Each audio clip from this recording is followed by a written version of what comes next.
pero antes en Economía Hoy y antes en el Diario de Caracas. Que ha ido pasando en la medida en que han ido muriendo. Esperemos que no pase lo mismo con el Universal. Que el declino que tuvo Economía Hoy y que tuvo el Diario de Caracas. Bueno, un poco estamos, es decir, esta mañana un grupo de nosotros estuvo viendo la película No sobre el caso chileno. Digamos, esta suerte de situación que vivimos, que para algunos ya es una transición o para otros. Vamos a decir que el 14 de abril murió el proyecto de socialismo, de hegemonía chavista. Exactamente. Murió. Que haya muerto no significa que esté enterrado todavía. O sea, y no te pataleando. Todavía está allí, claro, así como las culebras, que cuando uno cree que la mató y te acerca la culebra, se mueve, que tenía el rabo y la gente corre y cosas de esas. Entonces, sí, pero ya el proyecto murió. Entendiendo. Además, No, sí, ya ahorita se le llama el puesto aquí al profesor convierte abril en una fecha gloriosa, ¿no? Porque recuerdan lo que yo decía, no hay 11 sin 13 y ahora nosotros respondemos y sin 14 menos. Entonces, yo paso la gente que nos está viendo por la videoconferencia, que se han ido sumando distintos espectadores. Buenas tardes, y le paso entonces aquí la silla al profesor Cova y un poco lo que queremos, entendiendo que no es comparable un poco lo que se vivió, digamos, completamente comparable lo que se vivió en Chile hace ya 20 y tantos años, que fue la campaña y el referéndum del no, pero entendiéndolo como un proceso político, digamos, de transición de un régimen que tenía una naturaleza, bueno, en ese momento una dictadura de derecha, a un proceso de apertura hacia la democracia y un poco lo que estamos viendo ahorita. Entonces le cedo aquí el puesto para que los amigos invisibles, como decía Ula. Pensás que Ula Fiesta y luego la gente. La gente le atribuye muchas cosas al referido, pero uno que tiene con certeza es que yo creo que uno de los primeros individuos de haberse iniciado la operación Barbarroja, el terrible ataque de Hitler y las cientos de divisiones alemanas sobre Rusia. Rusia estaba en ese momento, ¿verdad?, en un estado de extrema emergencia por el ataque del ejército alemán, que provocó un descalabro brutal de parte de las fuerzas rusas. Y él es invitado pues por estos estudiantes que le hacen un poema. Los estudiantes propiamente escribieron un poema y se lo dan a él para que él vea el poema. Y él se para y da un pequeño discurso. Churchill era de pocas palabras. Cuando tú tienes algo importante que decir, con pocas palabras bastan. Cuando no tienes nada que decir, mi amor, y aunque estés hora de hora, ¿verdad? Y en ese pequeño y corto mensaje, él le solicita a los estudiantes permiso para cambiar un adjetivo de la poesía, porque los estudiantes habían escrito que a ese gran líder, in the darkest of times, en los tiempos más oscuros, y él les pide que le permita cambiar el adjetivo dark, que es oscuro, por el adjetivo hard, que es duro, y en vez de poner in the darkest of times, poner in the hardest of times. Pero se sintió en la obligación de explicar por qué. Dice, porque no es cierto lo que significa tiempos oscuros. Inglaterra está viviendo tiempos muy duros, terriblemente duros, pero estamos viviendo los tiempos más luminosos de nuestra historia. Jamás Inglaterra había vivido momentos más luminosos. Y yo adopté esa idea de Churchill. Venezuela jamás había vivido tiempos más luminosos que esto. Porque una vaina es tener la democracia como un don, como un regalo inmerecido por otra parte, regalo por el cual lucharon y murieron nuestros libertadores. Una cosa es esa, y otra cosa es fajate a conseguirla. Y para conseguirla pasar por 15 años de penalidades, horrores, muertes, espanto, ¿verdad? Y como dice el Evangelio cuando se refiere al infierno, donde es el sitio de dolor y rechinar de dientes, ¿verdad? Eso ha sido para nosotros esta lucha, pero la verdad es que yo no hubiera cambiado este tiempo glorioso. Incluso cuando había la posibilidad de que nos quitásemos de encima a Chávez, posibilidad que está abierta, yo decía, pero nos va a hacer falta, ¿verdad? Porque ya nos hemos acostumbrado a estar en esta lucha y a estar en esta batalla. Incluso uno echa de menos Chávez porque Chávez era un oponente a la altura de nuestros esfuerzos. Este pobre hombre, a mí me recuerda tanto Forrest Gump, que recuerdan ustedes ese personaje, ¿no? Que casi que podría uno llamarlo, ¿no?, Nicolás Forrest Gump Maduro, ¿verdad? Es una vaina así, es una vaina patética, ¿verdad? Además, el personaje que no tiene remedio, pues, las cosas que él dice y las cosas que él hace, ¿no? El pobre no tiene remedio, ¿verdad? Chávez, quizás eso fue una de las peores cosas no tuvo tiempo de ver la perla que había escogido, ¿no? Porque si lo hubiera tenido tiempo de ver, posiblemente lo hubiera bombeado ya de cónsul en Nairobi, o quién sabe qué vaina, ¿verdad?, para quitárselo de encima cuanto antes, ¿no? ¿Así? Bueno, entonces, nosotros durante 15 años hemos construido una oposición, que por lo que se ve es una oposición, en primer lugar, que crece, y crece, y crece, y que cada vez más incorpora no solamente nueva gente, sino nuevas ideas, nuevas propuestas, ¿no es así? Y que está mostrando lo mejor de nosotros. O sea, el momento más glorioso de nuestra democracia es este. Y es este porque este es el momento en que estamos peleando para que no nos las arrebaten. Y ya tenemos así como una confianza. Fíjense que hasta hace un tiempo la gente, hasta hace un tiempo me refiero hasta hace 15 días, lo que la gente te decía, ay, esto va a ser una cosa, esto va a ser horrible, chica, lo que viene ahora es horrible. Y ahora casi que la gente está buscando velas para ponerle velas a esta gente, ¿no? El proyecto de, ¿verdad? Y decidiendo cómo vamos a hacer la tarjeta de invitación al entierro, ¿no? Porque esto ya no tiene ninguna posibilidad. Ya nadie habla del Estado comunal, ni habla de nada de esas cosas. Si Maduro no es capaz, chicos, de garantizar un paquete de harina pan en el anaquel de un automercado, ¿cómo va a garantizar el Estado comunal? Es una cosa que tú dices, no tiene ninguna posibilidad. Entonces, vale la pena hacer un recorrido que a mí me ha ayudado mucho, cómo se construye una oposición. Porque los venezolanos, cuando esta pesadilla termine, podemos salir al mundo entero a explicar cómo lo hicimos en Venezuela, cómo logramos construir esto. ¿Ustedes se acuerdan cuando la gente te decía, el problema que tenemos, chicos, el problema que tenemos, coño, que no tenemos un líder, ¿vale? El chavismo tiene esa ventaja, tiene Chávez, un líder, una vaina. Sin darnos cuenta que la gran obra de Chávez fue aplastar cualquier posibilidad de que apareciera otro. Un poco como le tocó hacer en su tiempo a Atila. Él era el único que iba a aplastar todo lo que existía. Y por lo tanto, apenas él murió, no quedó nadie detrás de él. Un poco lo que le pasó, ¿se acuerdan?, a ese personaje tan tenebroso de la historia de Venezuela que fue José Tomás Bove. Es decir, muerto él, nadie pudo asumir aquello. Por lo que vamos viendo, muerto el perro, se acabó la rabia. Así, ninguno de estos cachorros infelices tiene ninguna posibilidad, porque todo el tiempo Chávez se dedicó a aplastar cualquier posibilidad de que eso brotara, ¿no es así?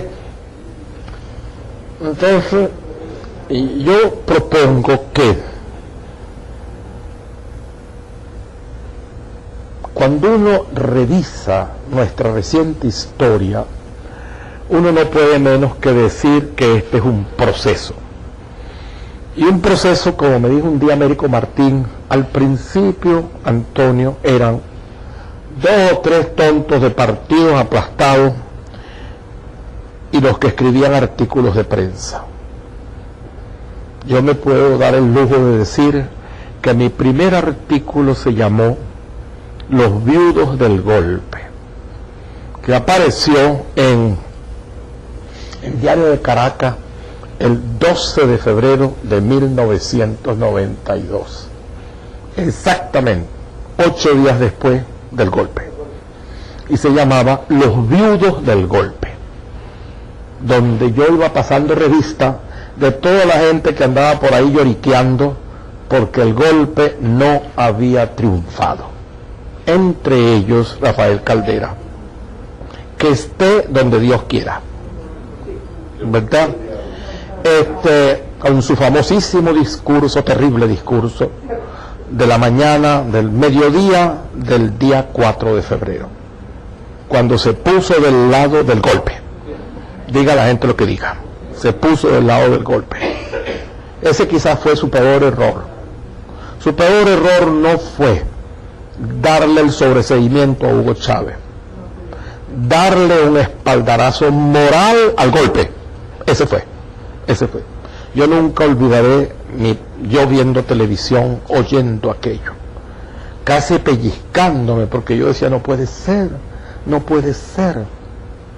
Y ese día lo arranqué de mi ser y dije, nunca más, y más nunca contemplé a Caldera como ningún hombre que pudiera darle a Venezuela ninguna guía ni ninguna orientación, porque estaba profundamente convencido que no lo hizo por convencimiento, sino para vengarse de quienes lo habían apartado del COPEI y quienes no habían aceptado que él siguiera reinando por siempre eternamente, ¿verdad? Y bueno, entonces decía yo que ese principio de que éramos muy pocos, rápidamente aparecieron unas cuantas mujeres en la Plaza Brión de el Caracas al grito de con mis hijos no te metas, y allí comenzó los primeros a enfrentarse, a oponerse, a decir no, pero de eso a la abrumadora votación, que hay que ver esa vaina, ¿no? Le arrebatamos a Anzoátegui, Bolívar, Lara, Zulia, Táchira, Mérida y todas las grandes ciudades de Venezuela. Es decir, lo de Maracaibo fue impresionante, ¿no? Porque fue no solamente el municipio de Maracaibo, sino el municipio de San Francisco, ¿verdad? Maracaibo, la vaina que había sido chavista hasta el 7 de octubre, cuando se la quitamos de las manos al chavismo. San Felipe, Coro, es cuando uno va a las ciudades medianas, cuando uno ve la proeza que habíamos logrado. Eso sí, ayudada por el eficiente aparato gerencial del chavismo. Mi amor, a quienes Dios confunda, más de los que están, ¿verdad? Porque esa gente es tan incompetente. De paso, déjenme hacer una observación a ustedes que puede ser útil. Nosotros siempre nos hemos quejado de las encuestas, y esta cosa, y hemos producido un documento, una reacción increíble, que los venezolanos son apáticos, que cómo es posible que la gente se cale lo que se está calando, chicos, cuando nosotros debíamos. Y sin embargo, según lo que dice, que cómo es posible que la gente le den golpe y la hambreen y la empujen y la maltraten y la gente sea tan sinvergüenza que va y vota por Chávez. Según los datos de Data Analysis, las dos derrotas del chavismo, 2007 y 2010, tienen que ver con el derrumbe de la economía, vista en términos de alimentos. Es decir, la escasez, el desabastecimiento y la carestía de los alimentos del 2007 produjo la derrota del 2007 y produjo el crecimiento de la oposición en el 2010 para las elecciones de asamblea. Tenemos la gran suerte de que como ha habido elecciones prácticamente cada año, nosotros hemos podido ir viendo las tendencias, los vaivenes, sobre todo algo maravilloso cuando tú le vas haciendo el seguimiento por región. Y tú dices, por ejemplo, el Tigre, una vez que comenzó a votar contra Chávez, nunca más volvió. ¿Así? Y cuando tú ves el caso de Valencia, cuando todo el sur de Valencia es la Valencia pobre, y que en Valencia el chavismo haya perdido ya 2 veces, te dice que ya nunca vuelve. Quienes se fueron nunca vuelven. Y tendríamos que decirle, William Ojeda, ¿te das cuenta? ¿Te das cuenta? Que quien se fue no vuelve, mi amor. Caíste donde no debías, ¿no? Te fuiste para donde no debías. Igualmente el muchachito Ricardo Sánchez, ¿no? ¿Verdad? Ricardo Sánchez, que no hay cosa peor que tener mal ojo en el momento crítico, ¿verdad? Porque que tú tengas mal ojo cuando todavía tienes tiempo de adquirir buen ojo, pero cuando ya, ¿verdad? William Ojeda se fue cuando no le convenía. ¿Comprende? Bueno, y ahí está. Y lo peor es que tampoco lo han recibido con los brazos abiertos, ni mucho menos, ¿verdad? Pero bueno, volvamos a nuestro asunto de cómo se construye una oposición. Primera cosa, con tiempo. Con tiempo significa con paciencia. La construcción de una oposición es como la fisioterapia. De las cosas más terribles que uno puede pasarle es tener que someterte a una fisioterapia.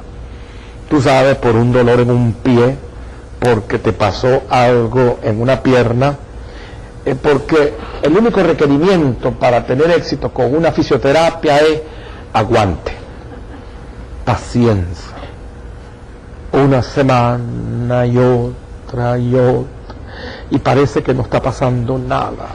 Yo me acuerdo cuando a mí me dio una cosa horrenda, que es un dolor terrible en la planta del pie, que luego me enteré de que esa vaina tiene nombre, fascitis plantar.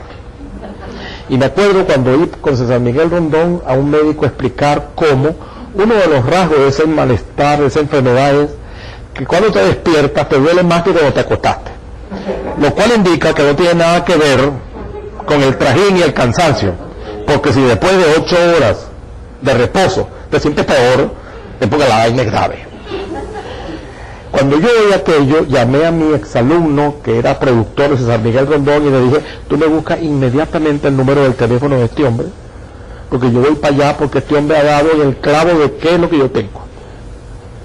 Y yo fui, y me hice el tratamiento, y me hice la fisioterapia, y yo le decía al doctor, la vaina no. Entonces me repitió algunas cosas, y yo, ay doctor, yo no sé, esto como que no. Y un buen día desapareció. Es decir, un buen día le llegó su 14 de abril. Insisto, fecha gloriosa. Fecha de la cual debemos estar así como...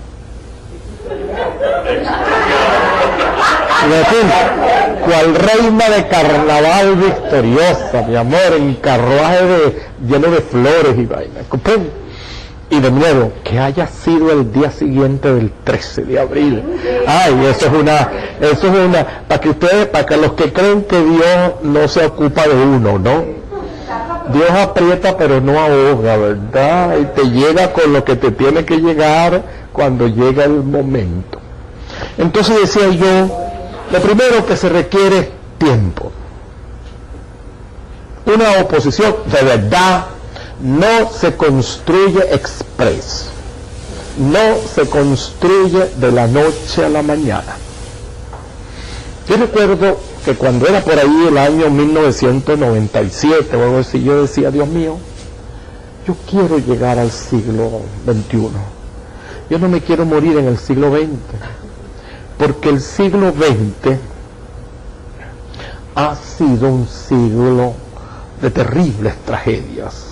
de crímenes increíbles, el siglo de 2 guerras mundiales feroces, el siglo del holocausto judío, el siglo de la matanza en Ruanda. Es un siglo terrible de la primera bomba atómica arrojada sobre ciudades japonesas. Yo no me quiero morir en este siglo. Bueno, y llegué al 2001.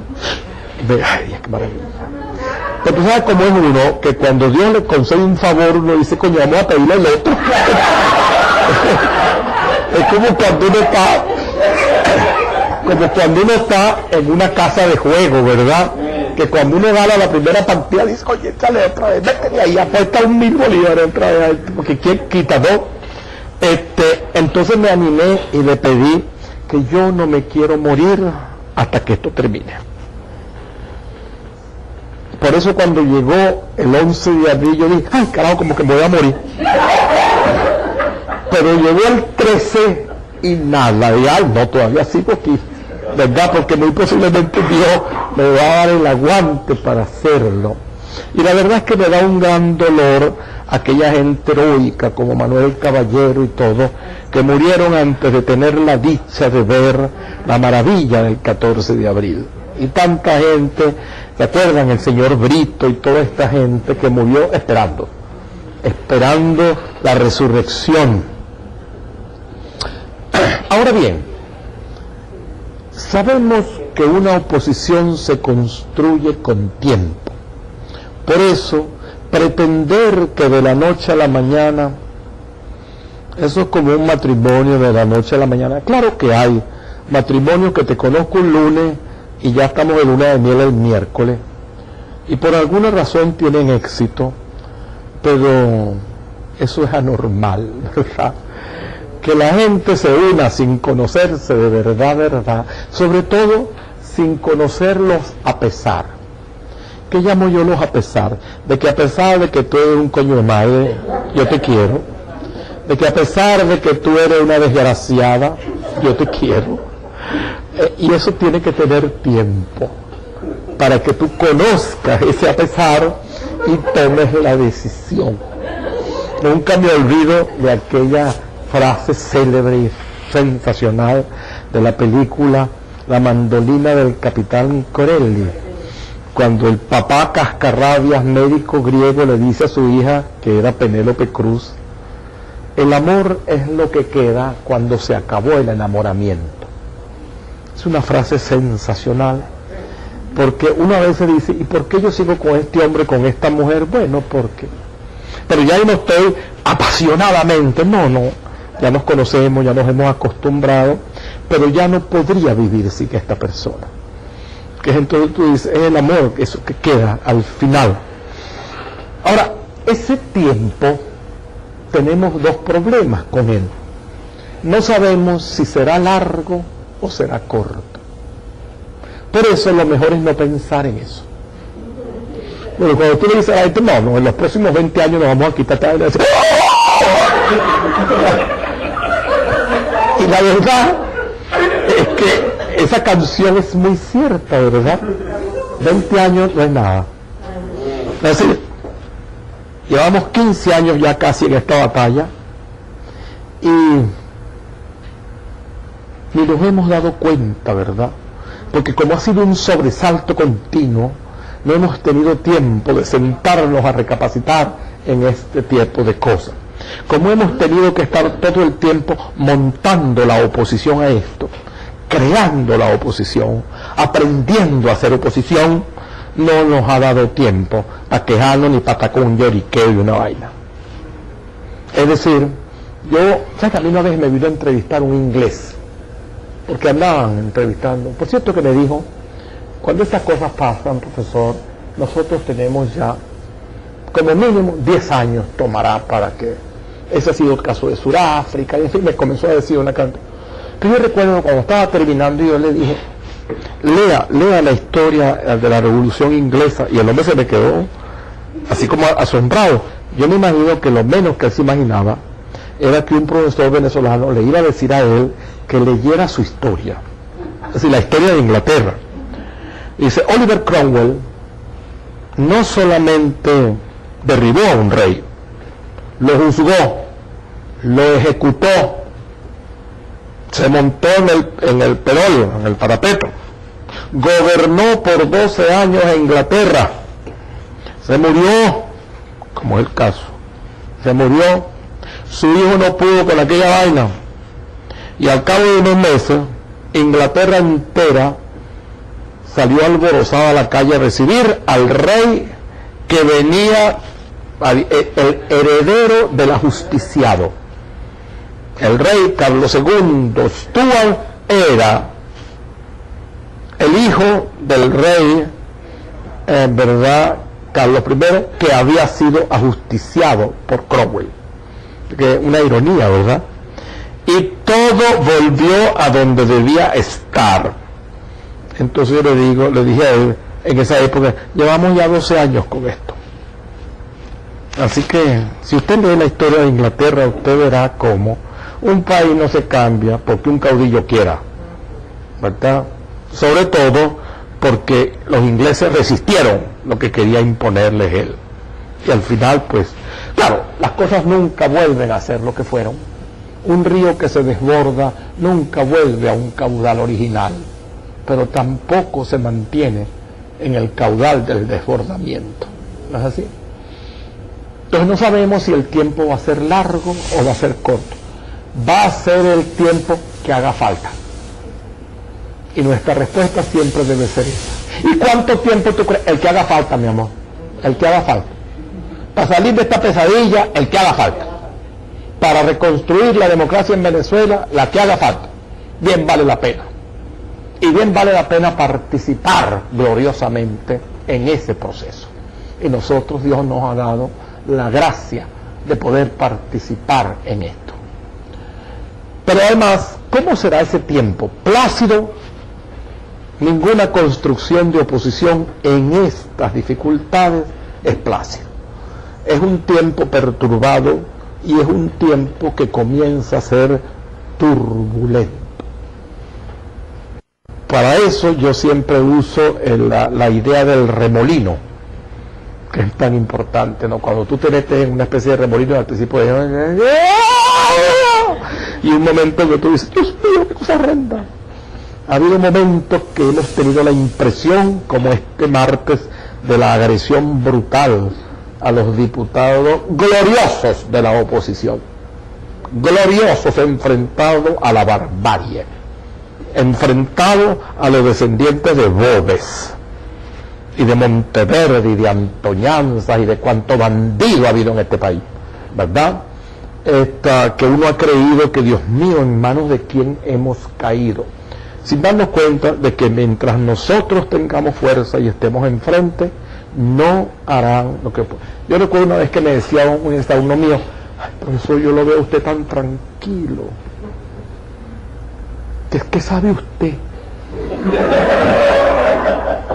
Y le contesté lo mismo que tú, fulano, porque tú eres sociólogo igual que yo. No tendrán éxito. Esta barbaridad que es un socialismo a la soviética no se pudo instalar en la Unión Soviética.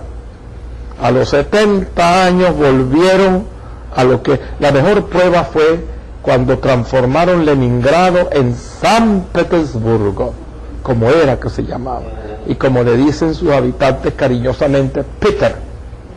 Ellos llaman a esa ciudad Peter, San Petersburgo, ¿verdad? Se olvidaron de Petrogrado y se olvidaron de Leningrado y de cuantas cosas hay, ¿verdad? Eso no se llamaba así, sino se llamaba como se debía haber llamado. Como cuando nosotros volvamos a la República de Venezuela, como siempre fue. ¿Estamos claros? No sabemos, pues, pero podemos suponer que la oposición forma parte del tiempo que le toca vivir. Y eso de formar parte del tiempo que le toca vivir es lo que ha garantizado que no se destruya completo el país. Segunda necesidad de cómo se construye a una oposición con gente. Eso parecería mentira, sí, se construye con gente. ¿Con qué gente? Con la que está a la mano, mi amor. Con la que está a la mano. siguiendo el famoso dicho español, con estos bueyes hay que arar, no hay otros. Ustedes se imaginan que Cristo hubiera dicho, no, pero esta gente hedionda pescado aquí, ¿cómo voy yo, chico, a crear la iglesia con estos pescadores? Chicos, ¿cómo? Pero eran esos los que estaban ahí, eran esos los que estaban con él, y con esos creó la iglesia. Y por lo que se ve, que ya tiene más de 2000 años de existencia, como que no terminó, como que no tuvo tan mal ojo, ¿verdad? Porque los que están a la mano son los que están dispuestos a que a echarle, a esforzarse, a tener paciencia, a hacer lo que haga falta, ¿no es así? A hacerse compañía, a darse consuelo mutuo. Impresionante cómo en el mundo romano, aquel mundo duro y duro, las cartas de los apóstoles, cuando San Pablo le manda cartas a los queridos cristianos de tal parte, saludos a Timoteo, ¿verdad? Saludos a fulana y a mengana, ¿verdad? Era la primera vez que una comunidad mostraba cariño, aprecio y amor. De este lado, de los que nos estamos enfrentando a la barbarie, déjame decir, cuando uno ve casos como los de la oposición rusa, aquel personaje siniestro, que es Vladimir Putin, un verdadero bandido, que mientras más conozco de él, más se me hiela la sangre de horror ante aquel personaje. Y cuando uno ve gente como la famosa periodista Polikovskaya y otra gente que fueron asesinados vilmente, uno dice, los opositores rusos sí tienen un aguante, una fuerza, un vigor que a uno lo asombra, ¿verdad? Nosotros, además, como digo yo, cuando una gente está dispuesta, cuando una gente siente así como el llamado, ¿cuánta gente no hay que uno se ha encontrado en marchas y todo, que simplemente te ha dicho, yo no podía aceptar lo que yo estaba viendo, yo me puse de pie y dije, esto no puede ser más? Y ya comienza esta oposición a tener sus héroes, así como la oposición surafricana tuvo a Nelson Mandela, que quizás de los personajes más sensacionales del siglo XX, que cuando a Mandela le da una gripe, tú ves como toda una nación entra, así como en suspensión animada, como pensar de que se les va a morir el héroe que tienen allí, o heroínas como Aung San Suu Kyi en Birmania, resistiendo en una misma casa, sin poder salir, a lo más asomarse al balcón de su casa para saludar a la gente que ella sabe que está arriesgando su vida por estar allí enfrente. Nosotros ya tenemos nuestros héroes y nuestras heroínas. La gente, yo le decía a la gente, los chavistas son tan burros que no se dan cuenta de que están construyendo una mezcla de Juana de Arco con Aung San Suu Kyi. Con esto que le hicieron a María Corina, lo único que hicieron fue darle un papel a esa mujer increíble y hacerla que sobresaliera para que Vargas Llosa la considere uno de los más grandes personajes de América Latina, como escribió en su artículo. Entonces tú dices, ya nosotros tenemos héroes y heroínas. Héroes incluso que han pagado con su vida última cualquier cosa que tuvieran antes. Es decir, cuando uno ve, por ejemplo, un personaje como Antonio Ledesma, de una persistencia, de un siempre estar adelante, de un siempre ser el primero en la denuncia, de un recibir improperios, injurias, insultos, tú dices, eso no es ningún recién llegado, ¿comprendes? Esa es gente heroica. Y uno va luego por el interior y va descubriendo héroes en el interior. Yo que tuve la oportunidad una vez de ir a calabozo. Allí tuve la oportunidad de conocer a una muy del mundo de Súmate, la señora Montoya, creo que es Janet Montoya, que si está viendo esto la saludo, ¿verdad? Heroicamente enfrentándose al horror, ¿verdad? Y construyendo la oposición paso a paso, perdiendo sus bienes, arriesgando su vida, ¿verdad? Envejeciendo en esto. Y poco a poco esa gente van viendo como Andrés Velázquez, que por fin vio algo por lo que trabajó como trabajó, Puerto Ordaz cambiando 180 grados. Y tú dices, ya era hora. Ciudad Guayana, la ciudad más populosa del oriente de Venezuela, ya abandonó al chavismo. ¿Comprende? Entonces tú dices, eso tomó mi corazón 14 años.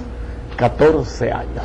Entonces, en ese sentido, digo yo, la gente que nosotros vamos teniendo, e insisto, para esta lucha terrible, queridos amigos que me escuchan, nadie sobra, absolutamente nadie, ¿no es así?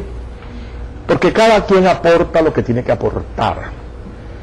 Yo siempre digo, fíjese, yo hablo todas las semanas, los viernes, media hora, y a veces me trae complicaciones porque tengo que hacer cosas con una radio de calabozo. Y tú dirías, ¿y por qué no te pones, chico, en otra radio que tenga más figuración? No.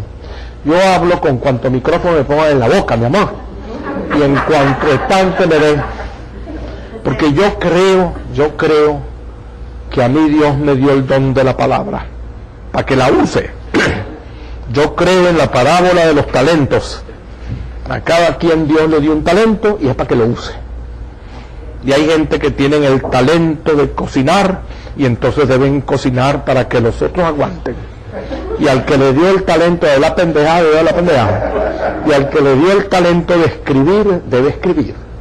Y al que le dio el talento de saber organizar, debe hacerlo. Y al talento que alguna gente tiene, un maravilloso talento de eso, ¿no? De entusiasmar a los demás, de emocionar a la gente, de hacerle sentir útil.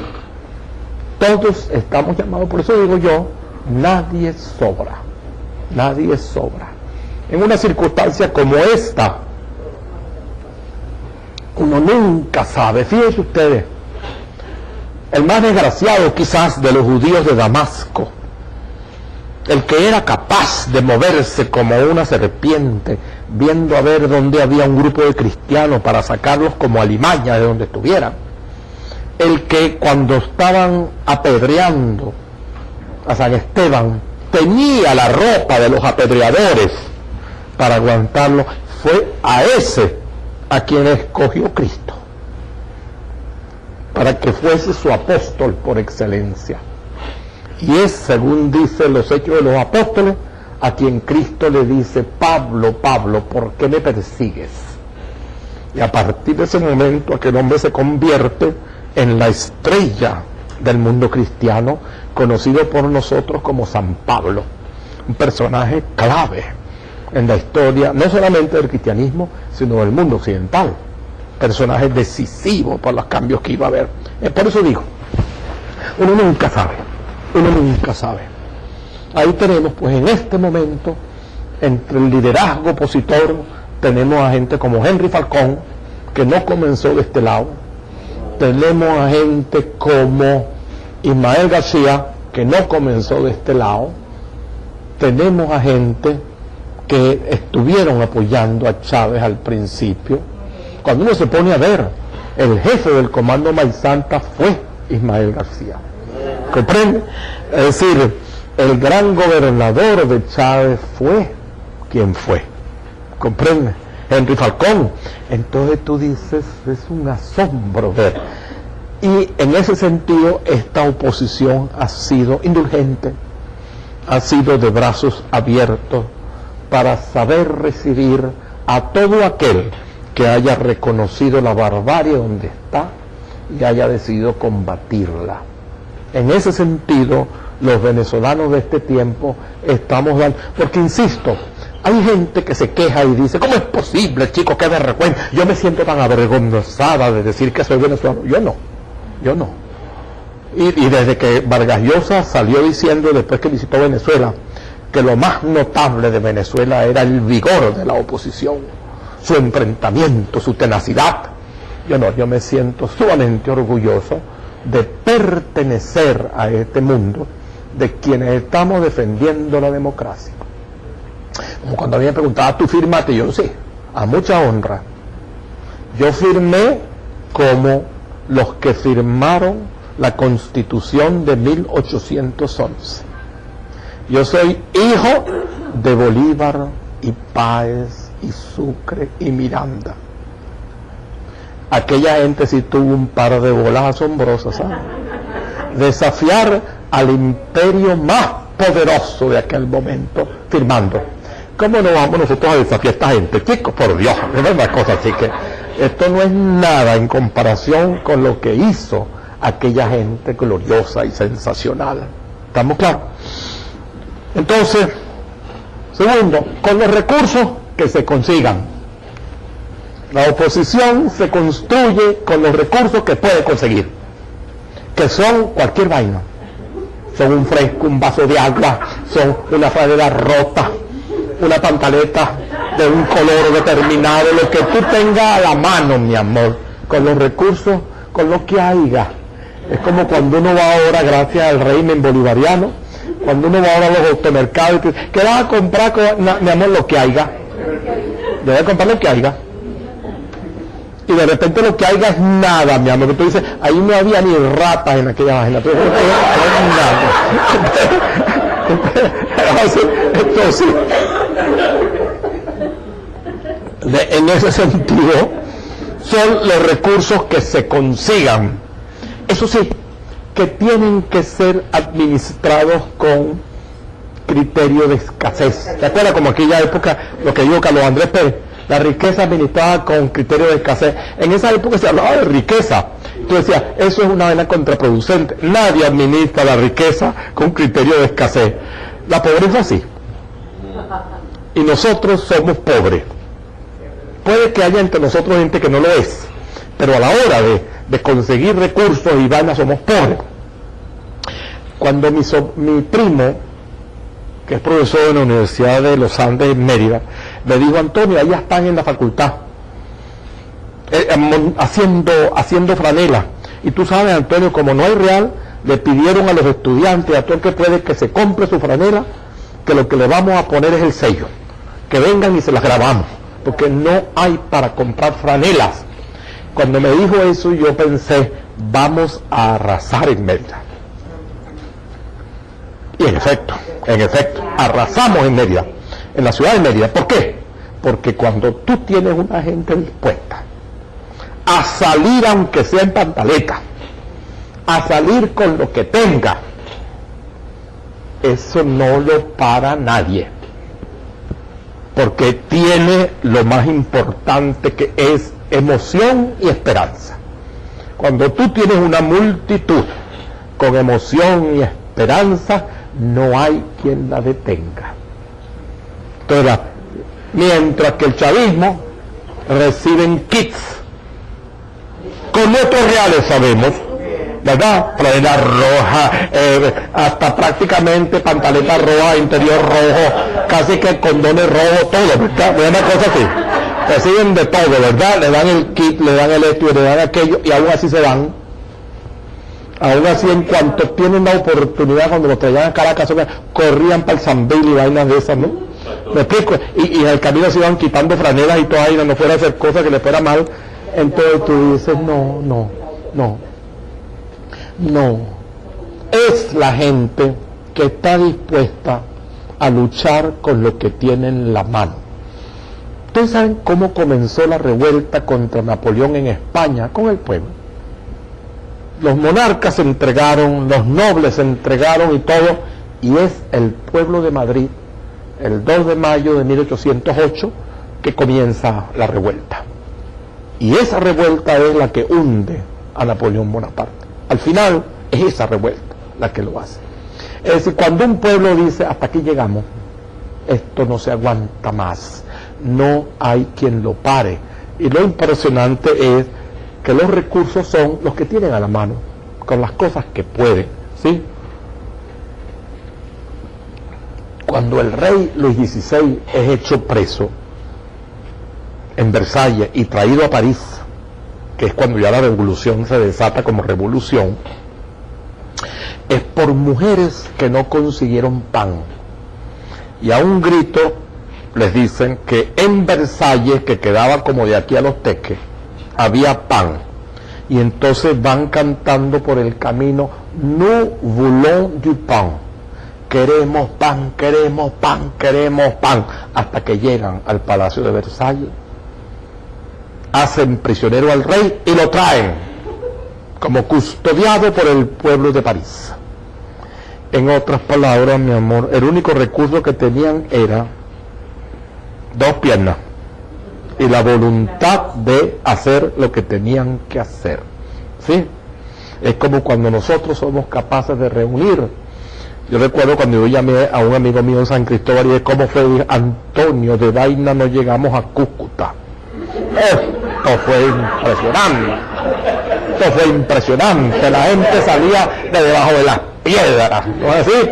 ¿Con qué? Con sus recursos. ¿Cuáles son sus recursos? Cuando tú ves las pancartas de la gente de la oposición, tú ves que es hecha a mano, que agarran un pedazo de tela, tráete el mantel, la media, el mantel, y ahí comienzan a escribir vainas y cosas, como la recepción en Brasilia a Nicolás Maduro, ¿verdad? Aquellas mujeres con aquella pancarta, y por supuesto Nicolás Maduro no puede decir a Dilma Rousseff, tú no tienes una policía que le mande para que le den unos palos a esta loca, no puede, porque eso en Brasil hubiera provocado un escándalo. ¿Me explico? ¿Estamos claros? Entonces, todas las fotos de la prensa mundial eran con las venezolanas diciendo, este hombre es legítimo. Claro.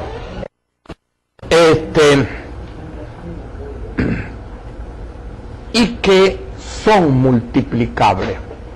Yo recuerdo una vez que a mí, conversando con él, el padre Miquel de Viana, gran amigo mío y exalumno mío, me decía, Antonio, cuando a la puerta de un barrio llega un bolívar, por lo menos en aquella época, al tiempo se ha convertido en 1000 bolívares. La capacidad de multiplicarse que tienen los pocos reales es impresionante. Es a uno al que se le van así, pero la capacidad de multiplicar aquello y de hacer cosas y de heladitos, torticas y vainas, y eso va produciendo otra cosa. Y no, los recursos también son para que los multipliquemos, para que logremos hacer el milagro del pez y el pan. ¿Se acuerdan? Cuando le dicen los apóstoles a Cristo de aquella multitud que estaba siguiéndole y había llegado la hora de comer y había pasado la hora de comer y aquella gente estaba hambriada detrás, oyendo embelesada a Jesús de Nazaret, y él pide que le traigan unos cuantos peces y unos cuantos panes, ¿se acuerdan? Y los bendice y comienzan a repartir aquello y a repartir aquello. ¿Por qué? ¿Por qué se multiplican los recursos? Porque la gente pone a disposición de este movimiento democrático lo que tengan, lo que encuentren, el carro que tengan para llevar a votantes, los instrumentos tecnológicos que tengan para rápidamente mandar mensajes, las noticias que saben para colocarlas en Twitter y comenzar a retuitearlas y todo. Nosotros hemos multiplicado los peces de una manera admirable, ¿verdad? Llevando cosas, trayendo cosas. Es decir, uno se queda asombrado. Yo recuerdo cuando me llamó un familiar mío, imagínense usted, San José de Arocuar, si nos están viendo de allá, muchos saludos, un pueblo al lado de Carúpano, de donde es el tronco original de mi familia. También era Rusián de allí, el contralor Rusián era de San José de Arocuar, y me llaman aquel lunes 15 y me dicen, aquí el cacerolazo es inmenso. Cuando yo dije, qué cosa tan impresionante, ¿no? Qué cosa tan impresionante. A la voz por Globovisión, de mañana a las 8 haremos un cacerolazo todo el país respondió de una manera increíble. Díganme ustedes si eso no es la multiplicación de los panes. Es decir, la capacidad de comunicarse de boca en boca, de boca en boca, de boca en boca. Nosotros vamos a hacer, yo recuerdo lo que me contó una vez un amigo cubano, que salido del exilio en los años 60, salido al exilio, vivió en Montevideo. Vivió varios años en Montevideo. Yo me lo encontré a él en California, estudiando en la universidad como yo. Y él me decía, Antonio, una vez yo tuve que ir a Buenos Aires, que queda enfrente de Montevideo, una ciudad gigantesca, Buenos Aires. Y me agarró, Antonio, una manifestación. Estábamos hablando de eso en el año 66. Me agarró, Antonio, una manifestación peronista en Buenos Aires. Tú en Venezuela, Antonio, jamás has visto una cosa como esa. Jamás. Jamás has visto semejante movilización. Y aquella gente estaban ilegalizada. Venían, salían como hormigas de los trenes y todo, cantando cosas, lemas peronistas y todo. Y cada vez, como en Argentina, se podía certificar el voto nulo, votaban en blanco. Cada vez que llegaba una elección, 1 millón, 2 millones de votos en blanco, para hacer saber la fuerza del peronismo en aquel momento. Bueno, nosotros somos una fuerza inmensa. Es más, yo propongo, no existe en América Latina ahorita ningún movimiento de carácter democrático, popular, tan gigantesca como la oposición venezolana. No existe. Dime tú, con las uñas hemos sobrepasado 7 millones de votos contra la banda de las 4, contra prominentes del Plan República, contra bandidos y desalmados y atemorizadores profesionales, contra motorizados de los colectivos. Hemos logrado sobrepasar 7 millones de personas. Dime tú, sin real, sin esperanza a veces, sin gente que nos esté pagando, ni mucho menos, ¿no?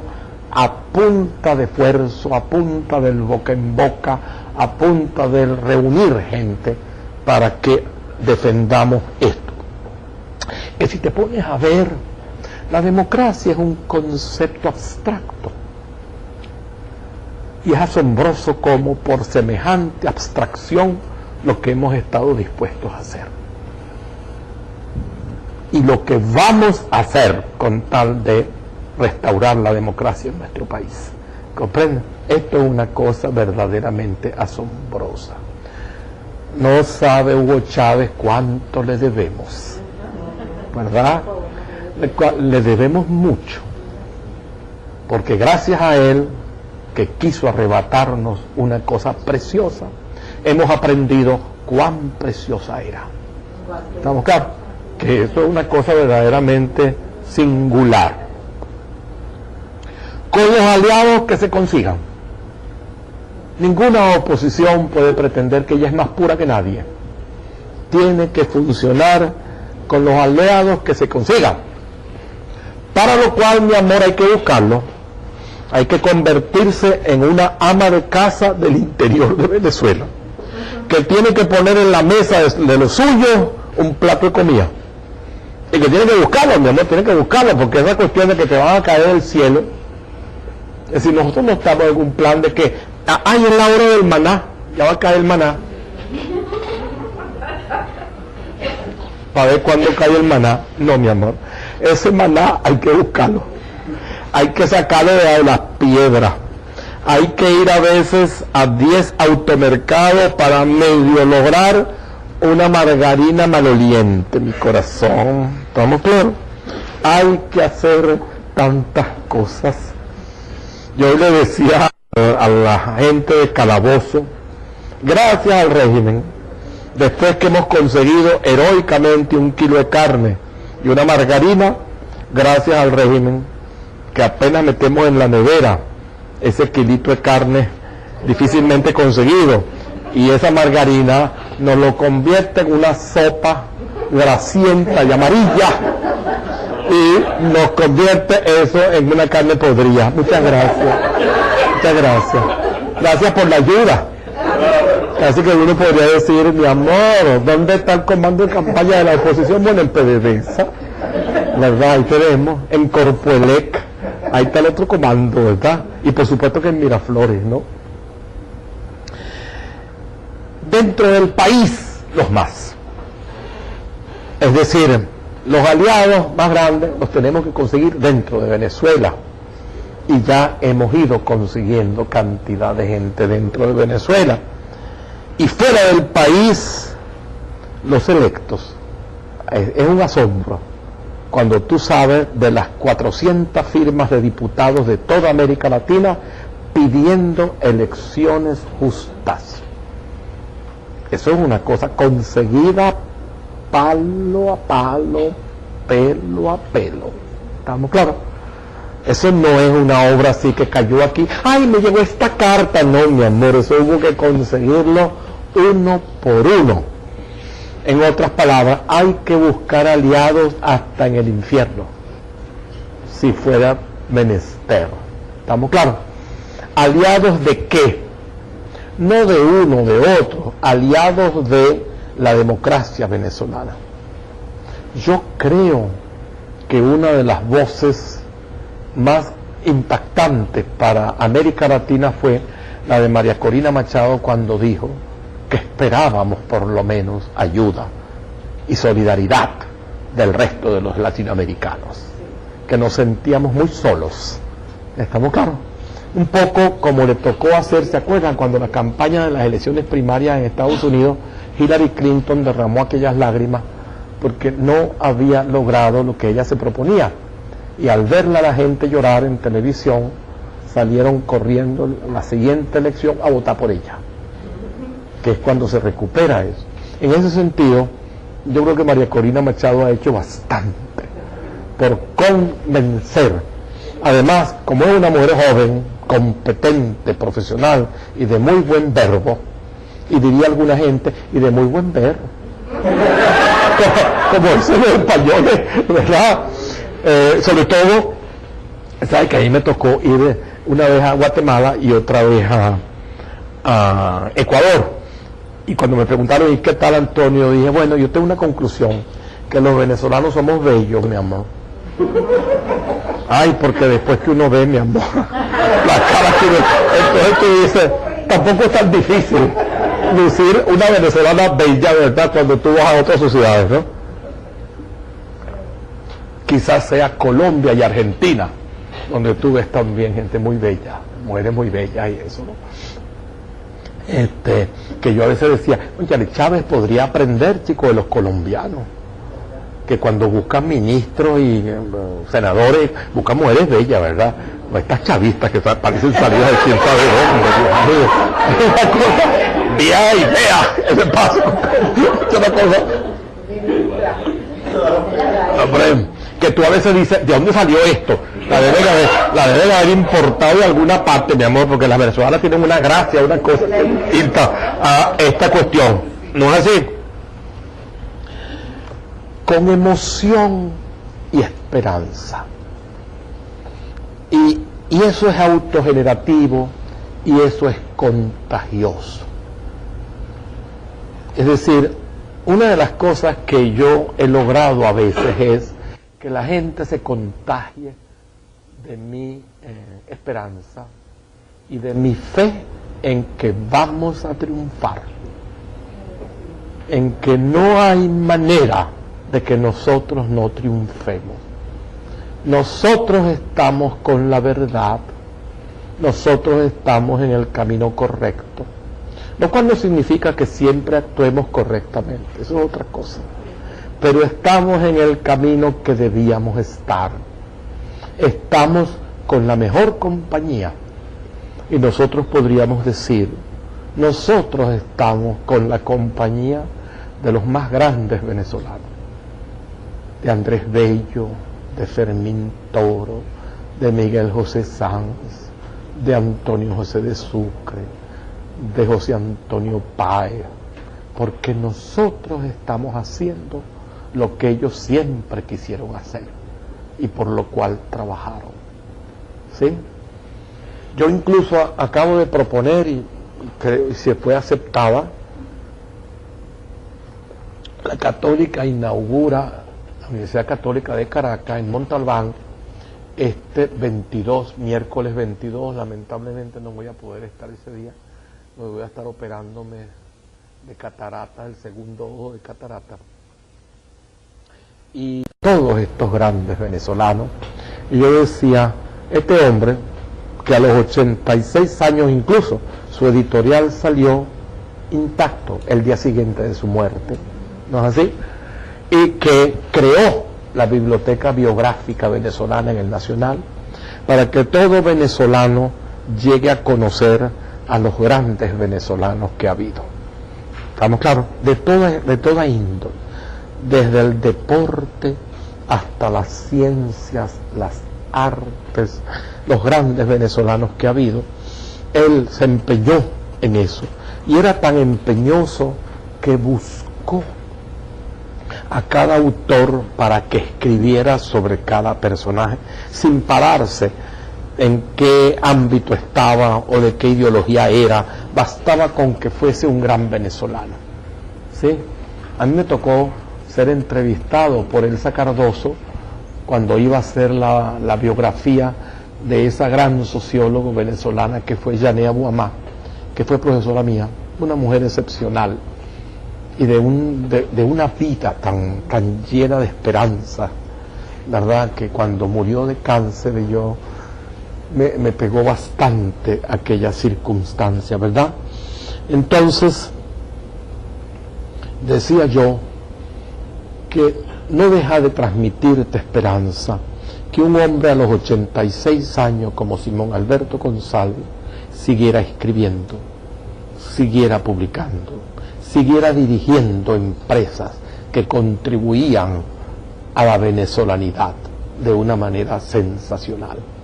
Entonces, en ese sentido, yo diría que debemos transmitir eso con todas nuestras acciones. Por eso yo le decía a usted que cuanto micrófono me ponga en la boca, yo voy y lo tomo y lo asumo, porque yo creo que uno debe contribuir, cada quien de donde está, a hacer lo que tiene que hacer para que este país salga adelante, para que logre superar esta larga noche, esta terrible pesadilla, ¿verdad? Y logre recuperar de nuevo, porque nunca es tarde, como dice el dicho, nunca es tarde cuando la dicha llega, ¿verdad? Y esa dicha nosotros ya estamos al borde de obtenerla finalmente.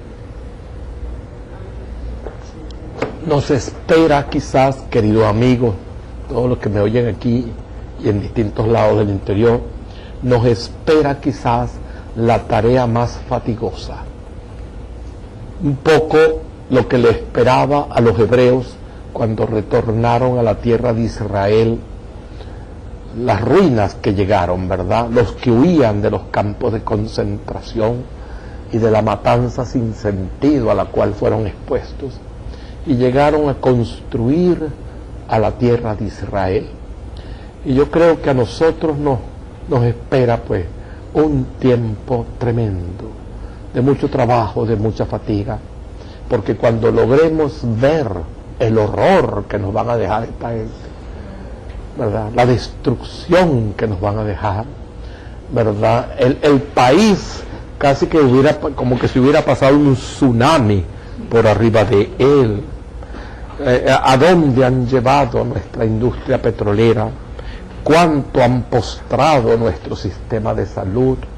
¿Cómo han liquidado verdaderamente nuestras universidades, que aún resisten en medio del horror, ¿verdad? Y del asedio y del acoso, ¿no es así? Porque no se han conformado con ahogarlas por escasez de recursos, sino que encima le han mandado bandidos para que le prendan candela a sus instalaciones y para que destruyan sus obras de arte y todo, como lo han hecho, y como todos sabemos que lo han hecho. Entonces, por eso digo, nos toca una tarea tan ciclopia como la que le tocó a los surcoreanos después de la invasión de Corea del Norte, como la que les tocó llevar a cabo a los alemanes, como la que les tocó a tantas otras sociedades, tener que encarar y tener que dirigir. Por eso digo, nos falta todavía la parte más gloriosa, construir una sociedad justa y una democracia que pueda volver a ser ejemplo de América. ¿Estamos claros? Muchas gracias por su atención.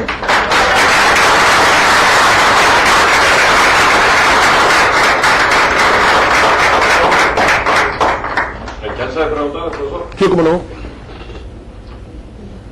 Profe, hay dos cositas. Yo tenía tres en mente al principio y por no escribirlas, pero no una de ellas.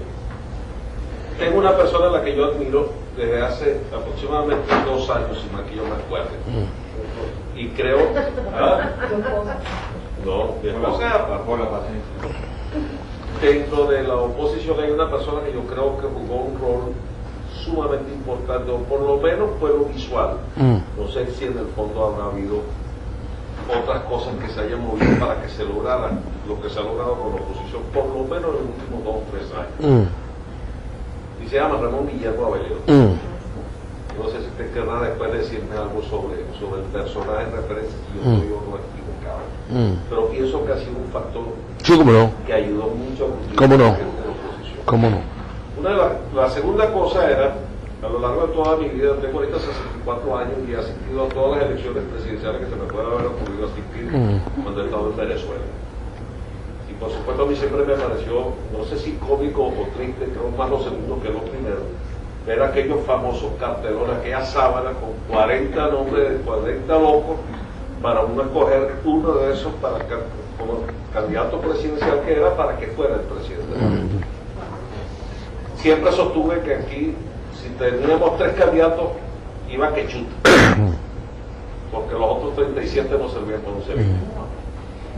La experiencia, cuando en el año 98 vinieron las elecciones y ocurrió lo que ocurrió, verdaderamente que fue lo lastimero para lo que hoy en día ya no es la oposición de aquella época. Pero siempre sostuve que aquí no deberían haber más de 2 o 3 candidatos. Nosotros tenemos ahorita una oposición que se ha unido y usted mismo hizo una referencia sumamente valiosa de eso. La pregunta es, ¿se mantendrá unida? Todo va a depender de la fuerza que siga conservando el chavismo. Si el chavismo sigue siendo temible desde el punto de vista electoral, eso ayudará a que la oposición se mantenga.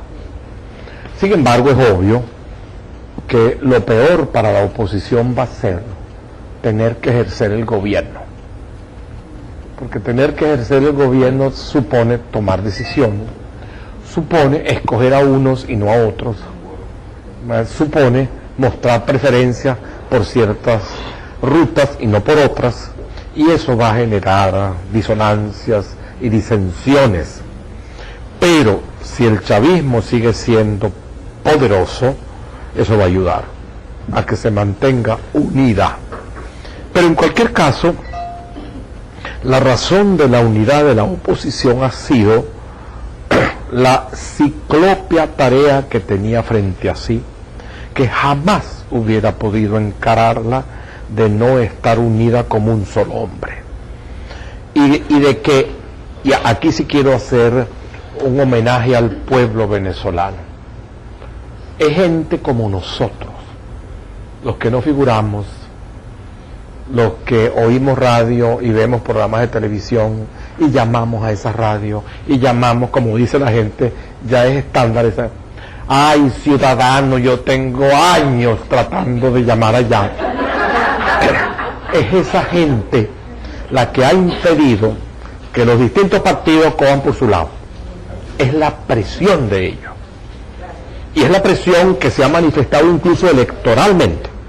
Cada vez que ha salido alguien de estos tirapiedras. ¿Se acuerdan cuando ustedes, un hombre muy conocido como Claudio Fermín, se propuso para candidato a alcalde? El otro candidato de alcalde del municipio Libertador era el chavista, y el otro era este muchacho Stalin González, quien nadie conocía. Bastó que el pueblo democrático supiera que el candidato de la oposición democrática era Stalin González para que acudiera a darle 40% de la votación. En ese sentido es impresionante. Este es el personaje y este es el personaje. ¿Comprende? Es decir, las veces que hemos tenido opción a votar, quizás la gran opción y el gran momento fue el momento de las primarias del famoso 12 de febrero. Vilipendiado por todo el mundo, ¿cómo era posible que nos hubiéramos tardado? Sin darnos cuenta que las cosas llegan a mi corazón cuando tienen que llegar. Ya lo han dicho que ¿Verdad? Estar empujando para que la vaina se vea antes del tiempo, no, mi amor. Los cambures maduran cuando tienen que madurar, ¿verdad? Igual que los amores maduran cuando tienen que madurar, ¿verdad? En ese sentido, eso se está empujando y envolviéndolo en periódicos y vaina para que las cosas se vean por vías artificiales. Bueno, acudimos a aquel glorioso, porque allí es cuando comienza esta historia gloriosa, el 12 de febrero del 2012, que todo el mundo decía que era muy tarde y vaina. Y allí fue que la gente tuvo la oportunidad de escoger entre María Corina y Pablo Pérez. Y yo me acuerdo que yo en varios cursos donde yo daba clase, yo hacía la pregunta en los últimos días de enero: ¿quién creen ustedes que va a ganar? Y entonces yo nunca preguntaba a quién les gustaría a ustedes que ganara, ni por quiénes van a votar ustedes, sino quién creen ustedes que va a ganar. Y era algo así como 80 a 20, Capriles Radón que iba a ganar de calle, era la opinión, y así fue. Yo recuerdo cuando Teresa Albani, muy amiga mía de la época de estudiante, Teresa me dijo: Antonio, ganó en todas partes, salvo en Zulia, como era de esperarse, y no me acuerdo en qué otra parte, si fue en Amazonas, salvo en esos dos lados, arrasó en todas partes. Y en el exterior solo perdió en Praga. Y yo creo que en Praga debía haber 10 venezolanos o 12, imagínense. Entonces allí fue los únicos sitios donde perdió. En todo el resto del país ganó. Y fueron elecciones que montamos nosotros, y que montamos con las suyas, sin tener la capacidad de hacer más nada, ni mucho menos. Y ahí fue cuando Capriles Radonqui, por eso cuando Capriles Radonqui se lanzó en abril, no es verdad que fue una vaina improvisada. El único que había recorrido el país 2 veces y estaba dispuesto a recorrerlo la tercera vez era Capriles Radonqui. Por eso yo decía, no tenemos otro. Nuestro candidato es ese. Y todos nos asombramos al ver que ya no era el muchacho que habíamos conocido al principio, sino que ya era un tipo, además, en una sintonía con la población impresionante. ¿No es así? Y alguna gente me dice a mí: chico, ¿para qué seguimos con eso si de todas maneras no vamos a obtener nada? Digo, no, es que no hay que salir de los medios haciendo saber que esta vaina es ilegítima, que esto no es el presidente que los venezolanos escogieron, que esta no es la ruta que los venezolanos quieren, y tenemos que seguirlo diciendo. ¿Y cómo será para que un periódico como El País de Madrid lo entreviste y le dé la primera página? Entonces no estamos hablando de la hoja parroquial de un monte en Galicia ni nada, no estamos hablando, mi amor, del País de Madrid. Estamos acá, que yo dudo que El País de Madrid saque a Maduro en una entrevista, entre otras cosas porque tendrían que sacarle las palabras con tirabuzón, ¿verdad? Hombre, ¿a usted le parece que hace calor? Sí. ¿Usted cree? Porque ¿qué más le puede sacar? ¿No? Una cosa así increíble. Entonces yo creo que la otra pregunta que tú me hacías, bueno, era la cuestión de si la oposición se va a mantener unida. esa es la pregunta. Pues, tercera. Usted me la acaba a recordar que Teresa Albáñez. Sí. Creo que Teresa Albáñez, precisamente por las primarias, yo no sé si la jugada la hizo ella o si fue que había... Ramón Guillermo la llamó. Queme los libros. Esa parte quisiera que ustedes hicieran la referencia. Yo la conozco a ella es una mujer muy recta, a la cual a veces le costó, sobre todo cuando se enfrentó a algunos gandules, como aquel candidato a alcalde en Yaracuy, ¿se acuerdan? Y cuando al mismo William Ojeda, que quería que... el pobre William Ojeda, que no entiende, un poco como Maduro. Él quedó bien parado en las elecciones de alcalde. ¿Por qué? Porque gente de las urbanizaciones del municipio Sucre, que no estaba contenta con Ocariz, votó por él. Y no se dio cuenta que esos no son votos de él. Entonces, al irse hacia los chavistas, esa gente ahora lo aborrece y jamás votaría por él. Entonces, ¿cómo se te ocurre salir con semejante torpeza? Yo digo, en un político, chico, tú puedes perdonarle hasta que sea un corrupto, mujeriego, bandido, lo que sea, pero que sea bruto, no, chico. Disculpen, cuando es bruto, entonces, ay, no, mi amor. No. Santa Teresa de Jesús, la gran monja española, gran intelectual, una escritora sensacional del siglo español, le decía a sus monjas: entre un confesor santo pero bruto y un confesor inteligente pero que no sea tan santo, escojan al inteligente. Porque claro, a ustedes les interesa un confesor para que les ayude a ser santas, y solo si es inteligente las va a ayudar. Eso era obvio, ¿no? Entonces, político bruto, mano, es una contradicción in terminis. Es una contradicción en los propios términos, ¿verdad? Porque lo uno debe pedir a un político que tenga ojo, olfato y cabeza, mi amor, que tenga algo aquí adentro, ¿no? Pero si no tiene algo ahí adentro. Luego, sobre Ramón Guillermo de Leo, yo conozco a Ramón Guillermo de Leo hace tiempo. En estas épocas uno termina siendo amigo de todo el que esté del lado de uno, dada la situación. Pero Guillermo, en primer lugar, tiene una vasta experiencia política.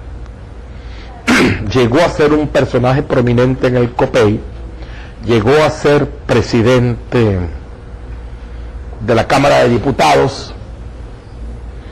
Ramón Guillermo de Leo tiene buena presencia. Y la buena presencia es importante, amigos míos. Y por eso cuando uno ve gente como Luis Estela Morales y cosas así, esta gente carece de buena presencia, ¿verdad? Y de Morales. Claro, tener buena presencia es importante, ¿verdad? Tercero,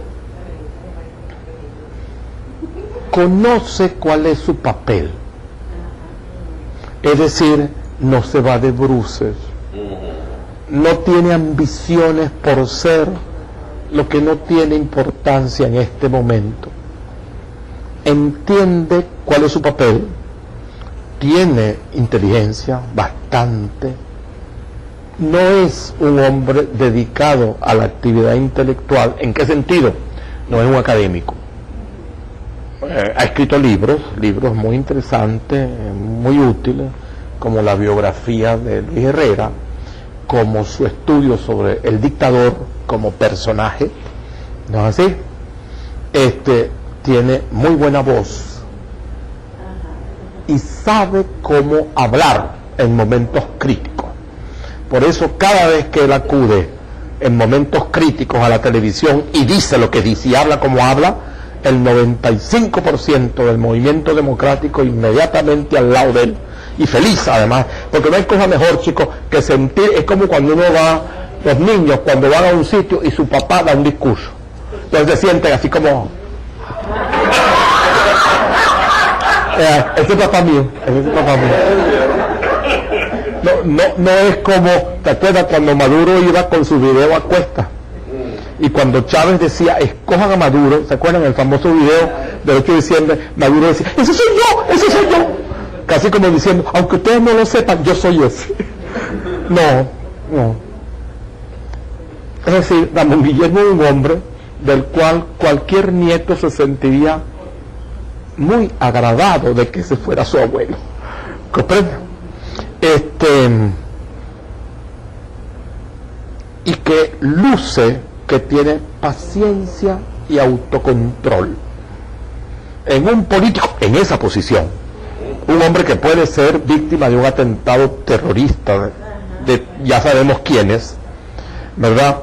Un hombre que puede ser llevado a prisión, que tenga el aplomo que tiene, que tenga la paciencia y que tenga el saber esperar cuando hay que actuar y cuando hay que actuar con fuerza y cuando hay que bajar el tono y cosas, eso es un gran logro. Por eso cuando yo digo, mi amor, es que tú vas pasando de opositor en opositor y tú dices, coño, mano, si tú agarras a Henry Falcón y lo pones al lado de esta colección de perlas del chavismo, coño, Henry Falcón es, mi amor, Henry Falcón es Thomas Jefferson, mi amor, al lado de esas estrellas que rodean, que nadie sabe quiénes son, ¿verdad? Es decir, mi hermano que vive en el Estado portugués me decía, Antonio, Chávez ganó en el Estado portuguesa con 300.000 votos. Wilmer Castro, el candidato a gobernador que iba a la reelección, sacó 125.000, o sea, perdió en el trayecto 175.000 votos. Y nosotros sacamos, Antonio, con Capriles, 135.000. Si toda nuestra gente hubiera ido a votar el 16 de diciembre, el gobernador ahorita de Portuguesa sería un gobernador democrático. ¿Comprende? Lo que pasa es que nosotros, ese trabajo sí lo hicieron bien estas bandidas del CNE, sí lo hicieron bien. Pusieron la elección el 16 de diciembre, cuando todo el mundo ya estaba en un avión, o cuando todo el mundo ya estaba con un jingle bell, haciendo hallacas y van. Lo hicieron así expresamente. De manera que solo los patrialmuertes fuesen. Yo conozco un señor que, perdiendo dinero y todo, postergó su viaje con el pasaje que ya tenía comprado porque él tenía que ir a votar el 16 de diciembre. Pero esos son pocos los que lo pueden hacer, claro está. Entonces, yo creo que en ese sentido, pues, cuando tú vas viendo de uno en uno, cada vez que tú veías que aparecía el comando Hugo Chávez por televisión y luego aparecía el comando Simón Bolívar, tú decías, mi amor, pero pelo a pelo la superioridad es en términos de buena presencia, de buen hablar, de voz contundente, mi amor. Es decir, cuando tú veías que estaba hablando Ramón Guillermo de Leo, tú decías, chico, cualquier país se puede sentir feliz de tener un hombre de esta categoría hablando en público, chica. Al lado de esta cápila del otro lado, por Dios, encima que tienen la obligación de aparecerse disfrazados de rojo. ¿Sabes qué? Una cosa, color horriblemente terrible, mi amor, el rojo, porque el rojo no le queda bien a todo el mundo, mi amor. El rojo con ciertos colores queda horrendo, ¿comprendes? Entonces, y que tengan que uniformarse así. A mí una de las cosas que me impresiona, por ejemplo, Ramón Guillermo Aveleo nunca ha tenido la idea de que él tiene que disfrazarse para presentarse en público. Él se presenta en público como lo que él es, un abogado de la República que ha asumido esta tarea tremenda. Y tú sabes que yo pregunté a alguien muy cercano a la MU, ¿y de dónde desencampanaron a Liliana Hernández? Porque Liliana Hernández se había perdido. Yo oí en un tiempo decir que era que su pareja tenía cáncer y que ella había abandonado la batalla para poderse dedicar a él, lo cual me pareció que dice mucho a su favor. No sé porque, no sé si será verdad, pero cuando me lo era en Ahora me importa porque en cuanta cosa hay aparece ella. ¿Por qué? Me dijeron, para enfrentarla a Tibisay. Digo, ¿ah, sí? Digo, sí. Porque Tibisay, cada vez que tiene hombres delante, alega que ella es una dama. Ella es una pisapacito. Que como ella es una dama, que no la pueden tratar con altanería ni con forma. Así es la cosa. Como ella actúa, entonces le sacamos a otra dama. Que esta mujer, que no masca, porque tiene una experiencia de parlamentaria, mi amor, en la época antigua, o sea que sabe precisamente pararse y hablar y defender. Y luego parece ser que ahora cada rato que llegaba ella diciendo, no, es que no puedo porque yo vengo de la quimioterapia. Y parece ser que ya me calo 2 quimioterapias, no más. No más. ¿Verdad? Es decir, ese chantaje, que yo estoy enferma, que yo me siento mal, entonces apártate. Si tú no puedes atender tu cosa y la responsabilidad, te aparta para dejar que el enfrentamiento sea con quien tiene que ser. Entonces diga, y no tengo la menor duda de que allí debe estar la mano de Ramón Guillermo de Ledo, porque sé personalmente que el que llamó a Teresa Albane y la convenció de que aceptara, a pesar de todas las objeciones que ella le puso, de que ella a veces ni siquiera había votado, de que ella de eso no conocía, entonces le decía, no te estamos llamando porque tú seas una experta electoral, te estamos llamando porque tú eres Teresa Albane, y cuando te pares allí frente al país, la gente verá con qué clase de gente nosotros asumimos esto. ¿Comprende? O sea, en ese sentido tiene muy buen ojo, es decir, de saber a quién llamar. Pero en el caso de Liliana creo que fue Ramón José. Ya. Ramón José Medina, que es muy amigo de él. Claro.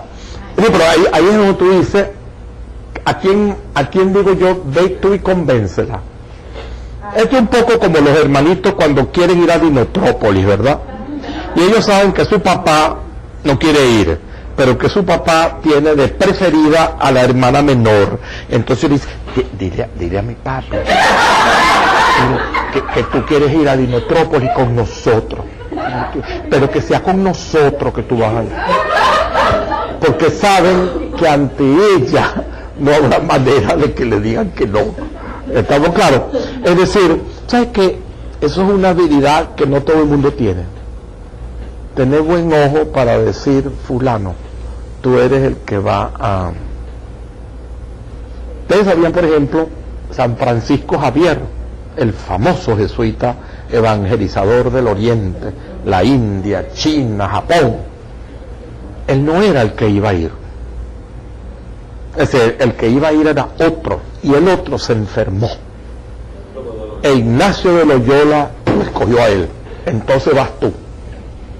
Prácticamente recién salido de la catedral donde lo habían hecho sacerdote y cosas, joven todavía, que se montara en un barco rápidamente para de Roma ir a Lisboa y de Lisboa arrancar, para ser, como le digo yo a la gente, el segundo San Pablo en la historia del cristianismo. Porque así como San Pablo fue decisivo para el mundo mediterráneo en los inicios del cristianismo, para la expansión del cristianismo en el Oriente, Francisco Javier fue esencial. ¿Comprende? Entonces, pero eso fue así, escogido casi que, coño, ¿qué hacemos? ¿Qué hacemos? Y los jesuitas eran 10. O sea, mandar en este momento, porque esa es otra cosa, ¿verdad? Como la multiplicación de los panes. Cuando tú das de tu escasez, tú recibes de la providencia más y más y más.